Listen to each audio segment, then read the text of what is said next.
Alice in Wonderland by Lewis Carroll. Chapter 4. The Rabbit Sends in a Little Bill.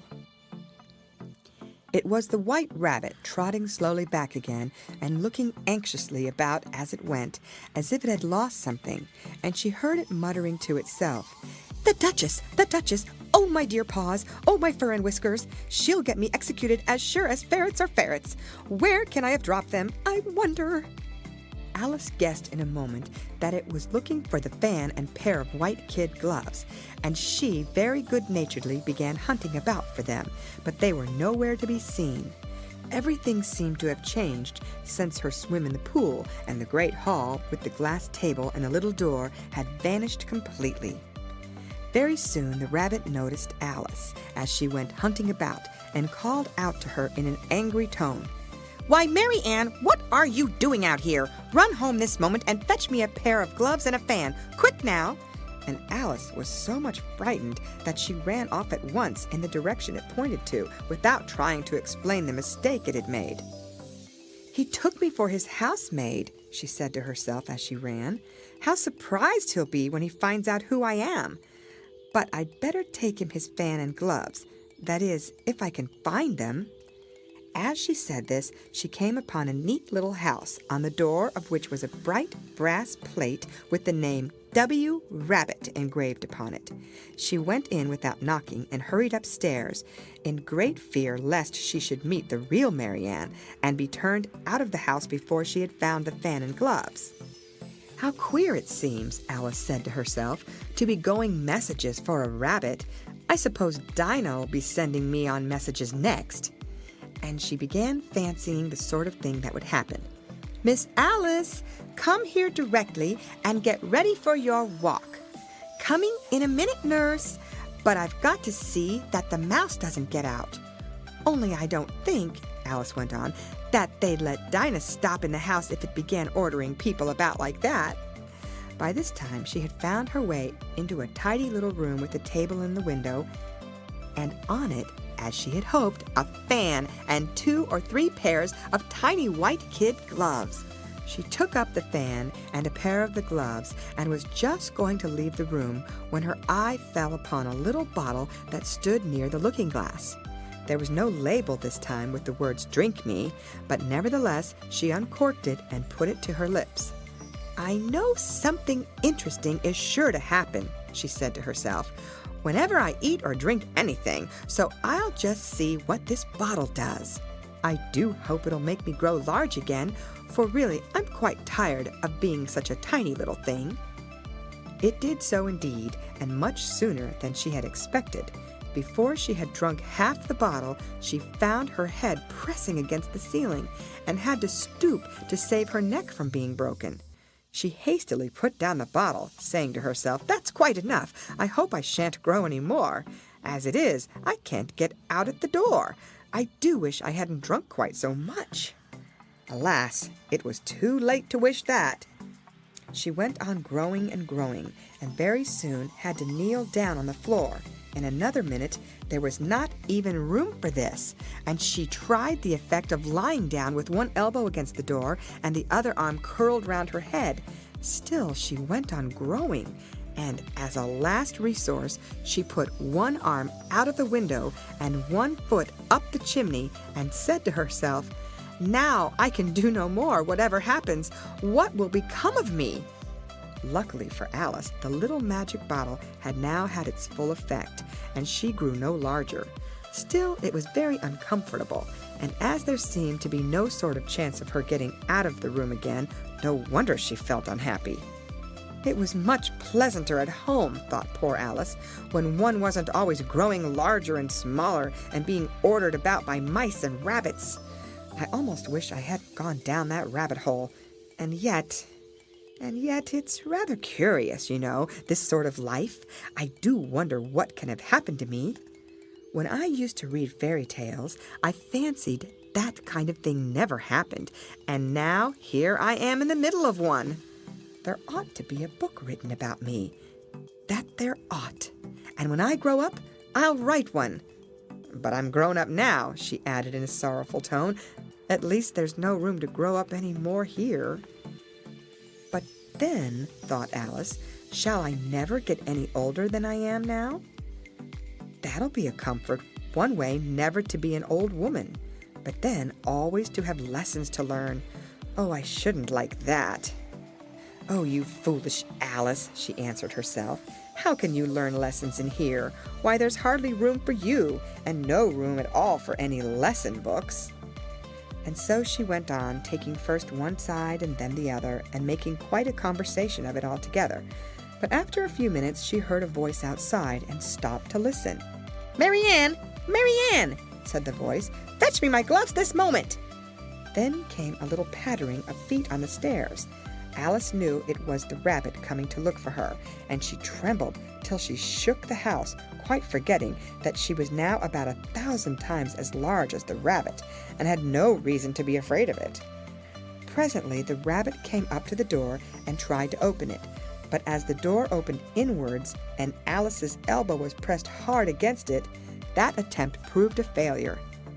Alice heard it say to itself, "Then I'll go round and get in at the window."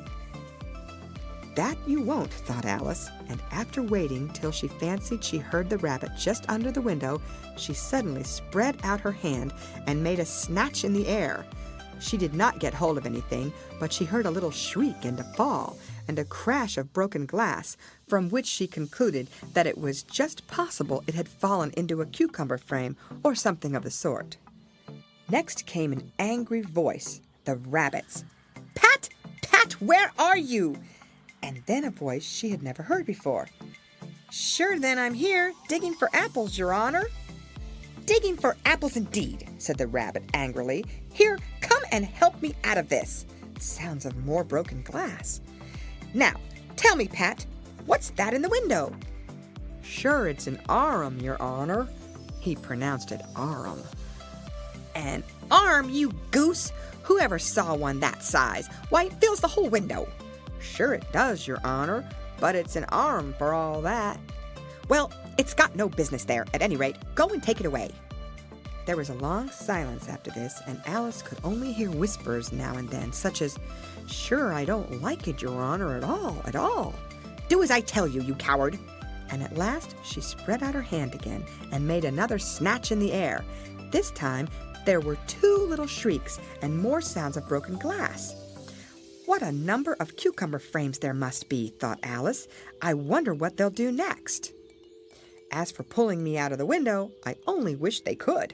I'm sure I don't want to stay in here any longer." She waited for some time without hearing anything more.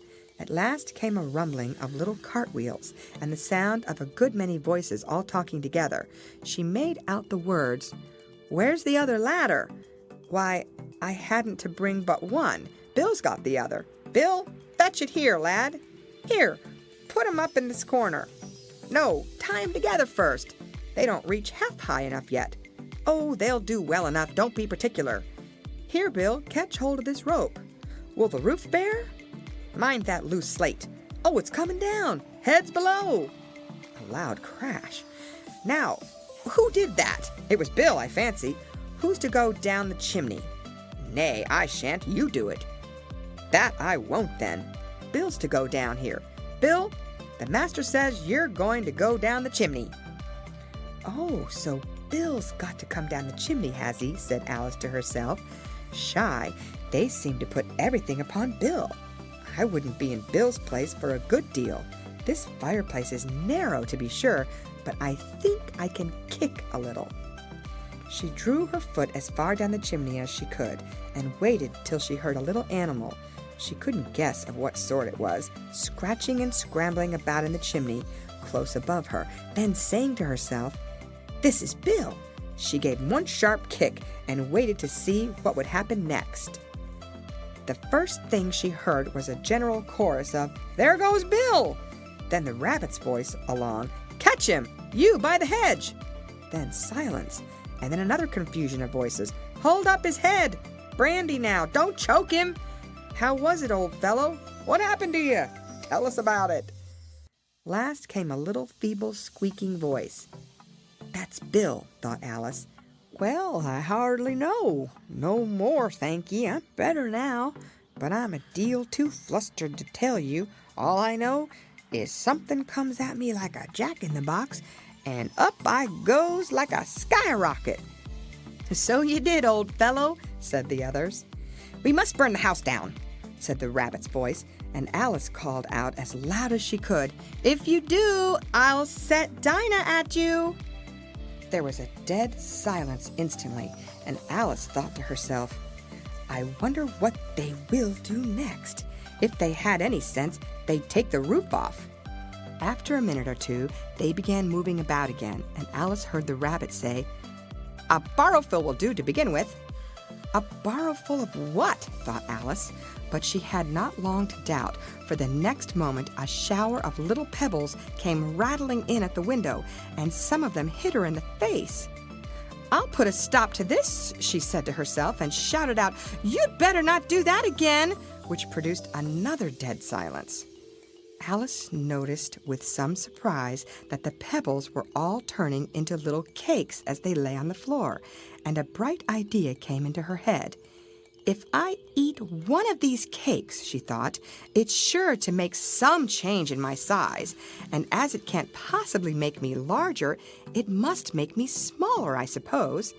So she swallowed one of the cakes and was delighted to find that she began shrinking directly. As soon as she was small enough to get through the door, she ran out of the house and found quite a crowd of little animals and birds waiting outside. The poor little lizard, Bill, was in the middle, being held up by 2 guinea pigs who were giving it something out of the bottle. They all made a rush at Alice the moment she appeared, but she ran off as hard as she could and soon found herself safe in a thick wood. "The first thing I've got to do," said Alice to herself as she wandered about in the wood, "is to grow to my right size again, and the second thing is to find my way into that lovely garden. I think that will be the best plan." It sounded an excellent plan, no doubt, and very neatly and simply arranged. The only difficulty was that she had not the smallest idea how to set about it. And while she was peering about anxiously among the trees, a little sharp bark just over her head made her look up in a great hurry. An enormous puppy was looking down at her with large round eyes and feebly stretching out one paw, trying to touch her. "Poor little thing," said Alice in a coaxing tone, and she tried hard to whistle to it, but she was terribly frightened all the time at the thought that it might be hungry, in which case it would be very likely to eat her up in spite of all her coaxing. Hardly knowing what she did, she picked up a little bit of stick and held it out to the puppy, whereupon the puppy jumped into the air off all its feet at once with a yelp of delight and rushed at the stick and made believe to worry it. Then Alice dodged behind a great thistle to keep herself from being run over, and the moment she appeared on the other side, the puppy made another rush at the stick and tumbled head over heels in its hurry to get hold of it. Then Alice, thinking it was very like having a game of play with a cart horse and expecting every moment to be trampled under its feet, ran around the thistle again. Then the puppy began a series of short charges at the stick, running a very little way forwards each time and a long way back, and barking hoarsely all the while, till at last it sat down a good way off, panting, with its tongue hanging out of its mouth and its great eyes half shut. This seemed to Alice a good opportunity for making her escape, so she set off at once and ran till she was quite tired and out of breath, until the puppy's bark sounded quite faint in the distance. "And yet, what a dear little puppy it was," said Alice, as she leant against a buttercup to rest herself, and fanned herself with one of the leaves. "I should have liked teaching it tricks very much, if I'd only been the right size to do it. Oh dear, I'd nearly forgotten that I've got to grow up again. Let me see, how is it to be managed? I suppose I ought to eat or drink something or other, but the great question is what?" The great question certainly was what. Alice looked all around her at the flowers and the blades of grass, but she did not see anything that looked like the right thing to eat or drink under the circumstances. There was a large mushroom growing near her, about the same height as herself, and when she had looked under it, and on both sides of it and behind it, it occurred to her that she might as well look and see what was on the top of it. She stretched herself up on tiptoe and peeped over the edge of the mushroom, and her eyes immediately met those of a large caterpillar that was sitting on the top with its arms folded, quietly smoking a long hookah, and taking not the smallest notice of her or of anything else. End of chapter.